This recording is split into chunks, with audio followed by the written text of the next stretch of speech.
Hi guys, this is our newsmakers panel. Thanks for being here. I'm happy to have these gentlemen here joining us. The subject is the changing sports market of Las Vegas. Sean, you've seen the market grow from what I talked about to now what it is. What changed in the market? What is different about it than just 2 years ago? Well, I think that obviously the venue space and the ability to conduct events here as an event promoter. Not only the venue space, but the hotel space and the other accommodations that make Las Vegas a great destination for championship and professional sporting events is very unique. There's nothing else like it in the world. This is for most of the panel. When T-Mobile Arena came on, or at least was proposed, did that change the game? Obviously, for those who don't know, T-Mobile Arena is the arena that just off the Strip, right next between Monte Carlo and New York. You can see it great from the freeway, but it's still tucked in off the Strip. Did that change the game, gaining that? It certainly changed. I believe it did, and it certainly changed the game for UFC. We're doing about 41, 42 events per year in arenas all around the world, and we're typically playing in the premium arenas in every market we play in. And what we've come to discover is that the consumer experience at the arena is in many ways just as important as the actual event. People want good hospitality, they want good food, they want good viewing, sightline experiences, they want to see high quality HD center hungs. And the reality is that we had an arena for our sport in the MGM Grand that just wasn't, frankly, up to the global standards that certainly everything else in Las Vegas is. And so when the prospect of the T-Mobile sort of came on, we were really excited about that. We actually worked with AEG and the MGM to sort of give them our ideas about what we wanted to see in the arena, some of the concepts and things that we'd seen globally that really worked well for us. And certainly, being a founding partner now at the facility, an anchor tenant, I should say, it's transformed our business in a lot of ways. And once again, the first event we did there, and just seeing the quality concourses, the hospitality, the great center rung, all the things I mentioned, it was absolutely transformative for our business. Let me ask Sean. You've seen the arena. You've been in both arenas. Thomas Mack. All three. That's right.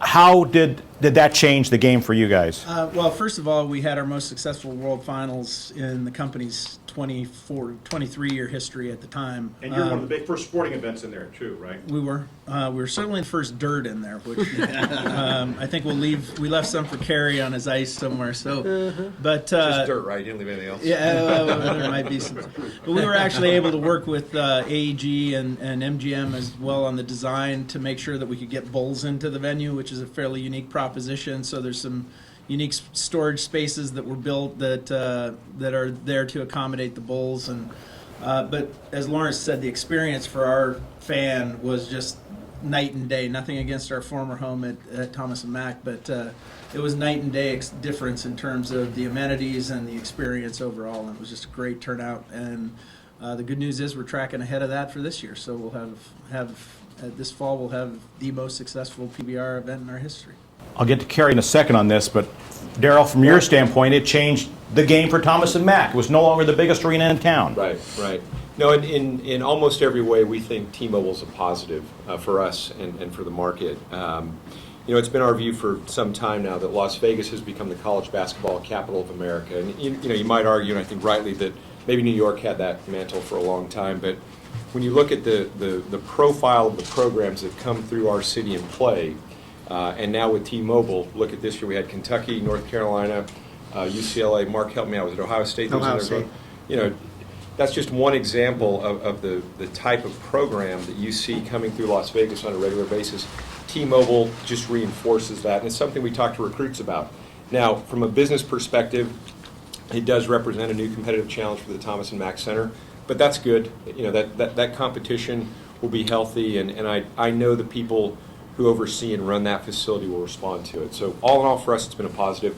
Really helps reinforce that reputation of Las Vegas as a college basketball capital. Kerry, obviously that was a factor in you coming here from Cleveland, correct? Well, definitely for me personally, but I do think it's important to note that if you go back 3 years ago, as they were going through the process of even determining that they were going to, between AEG and MGM, to build the actual facility, that was a bedrock in the NHL saying to Mr. Foley, okay, go ahead and go out and see if the market's there in terms of the ticket drive. So that was an important component.